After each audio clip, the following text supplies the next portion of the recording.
Alrighty, folks, happy Wednesday here. We are September 24th. Thought I'd go live from the UPL studio. It's been a minute since we did something live, so I thought I'd check in here. A couple things going on markets-wise and getting a pile of questions in regards to the conference and the agenda, but also just kind of the times. When would we get there? When should we get there? What time do things kind of start? So I thought I could cover that off because I have been deep in conference mode this week. All right, this live episode brought to you by the Lunchbox Crew. You can check that out at ryandenny.ca. If you want to join a group of farmers across the prairies that I tend to be a bit more hands-on when it comes to crop marketing strategies and information.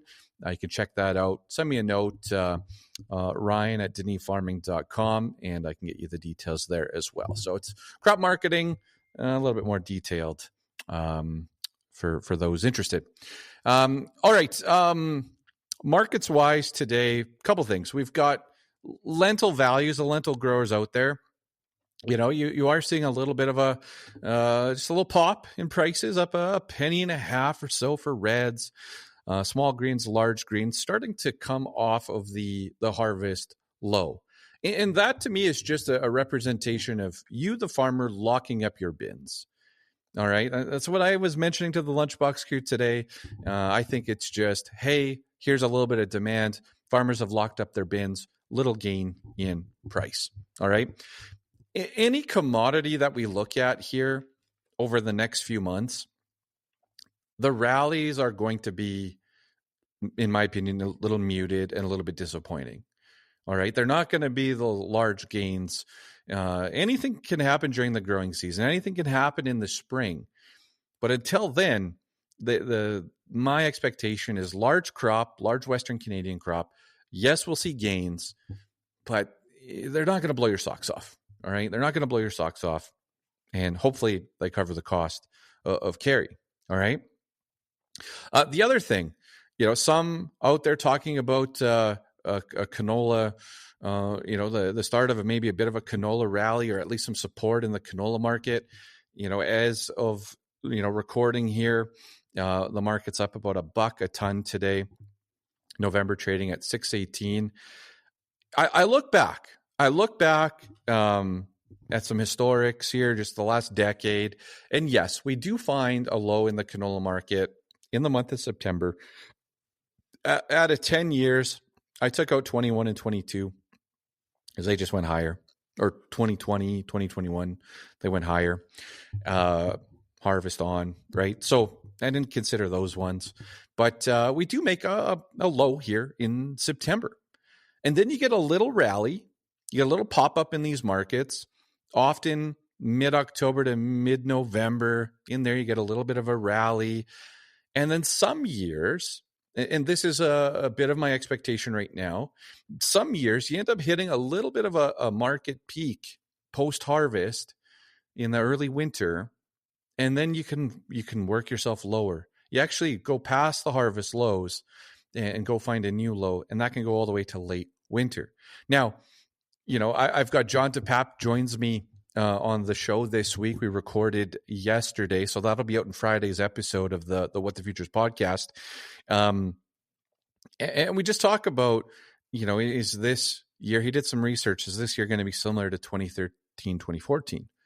Well, the short answer is no, but you can see why when we record or when we send that out on Friday morning. But great interview with John yesterday. Had some fun, talked about some old Canadian wheat board stuff as well, and covered that. Now, I still expect that the recovery is going to be on a lot of these crops is going to be muted, and that you are going to want to really brush up on your crop marketing strategies post-harvest here. If you are wrapping up harvest, I've said it a few times, but just getting the pencil out again, figuring out, where you're at from a break-even perspective, and then making that crop marketing plan moving forward. All right. Don't look back. Don't look in the reverse. Look forward and make your plan going ahead. I did an exercise on the weekend here, we got into the canola on Sunday. So I did an exercise, started to get a good idea. We've crossed 1,400 acres of canola now since Sunday, getting an idea on where our yield's coming in. And I thought, hey, I know what the rest of my crops, I know what they've done from a production side. I know from a budget perspective where I'm at price wise. Most of those crops that we've grown, malt barley is all sold. Green peas, majority sold, right? Wheat, the price now is not going to move our average by a whole bunch. A lot of that contracted as well. And I thought, well, what's my break even now? If I take my dollars, again, I wanted to make $600 an acre this year. That made life easy for us. $600 an acre. Where do I sit against that number? And where do I need to sell my canola to hit that goal? And of course, I've got some canola sold, and I've got some hedges in place, and I've got some put options. And so where am I at? And it was lucky for us, and not to brag here, but we're fortunate that we're able to sell the rest of our canola in the mid 12s and hit our goal. And we're even a little more fortunate that we have a buffer now. That's if we average 12.5 on our canola, roughly, we'd hit our goal. Well, we have a buffer because we have a bunch of this stuff sold or hedged, a lot higher than where we're at today. So we even have that buffer now. And the cool thing is that we have a path to make an extra 5% over our number, maybe even a little better than that, but 5%. And so not only does life get easy, but we also have flexibility to do some stuff, make some bigger decisions if we want to. It has not been like that. We have not been thinking like that most of the year. But here we are with some real yield and making that path. Honestly, it's made crop marketing decisions a whole bunch easier in the sense of you sell at this number or higher and you've hit your goal. And if you can hit your goal, what's wrong with that? Why would you lose sleep over these markets? Why would you stress over these markets? If you can hit the goal that you put together a year ago, roughly, and hit that goal, so check mark. That's a job well done, right? Thank you, Mother Nature. Thank you for these big yields. And apparently, according to social media, thank you for the smoke. I don't know. I didn't have a smoky year where I live in Alberta, and the yields are the biggest we've seen in this area. But anyways, I'll digress on that one for now. All right. Again, John DePape, strongly encourage you to check that out for Friday here. Now, just a couple quick things. I'll wrap up. Conference. Getting a lot of emails, a lot of questions coming in about the conference. Our application deadline. So everybody applies. We want farmers in the room. So everybody applies. It's a quick process. RyanDenny.ca to fill out the application. It's nothing about what do you know, what do you not know. It's just about making sure farmers are in the room. All right. And so that deadline is going to be October 13th, which I think is Thanksgiving. That is the deadline to apply to the conference. Once you apply, you'll get an email saying, here you go. Welcome to the conference. Here's the link to buy tickets. There's no deadline on that until we sell out. That is your deadline. But the application deadline is October 13th. Okay. Why is that? Well, we are getting to the point here where it's busier in the background. Ticket sales are happening regularly. And we're getting there, folks. We're not sold out, but we are getting there. We're reviewing numbers this morning to try to figure out our space to make sure, have we accounted for every seat? Which speakers are spending the whole week with us? Which sponsors are spending the whole week with us? Really diving down because it's going to be tight. It's going to be a full room. Okay.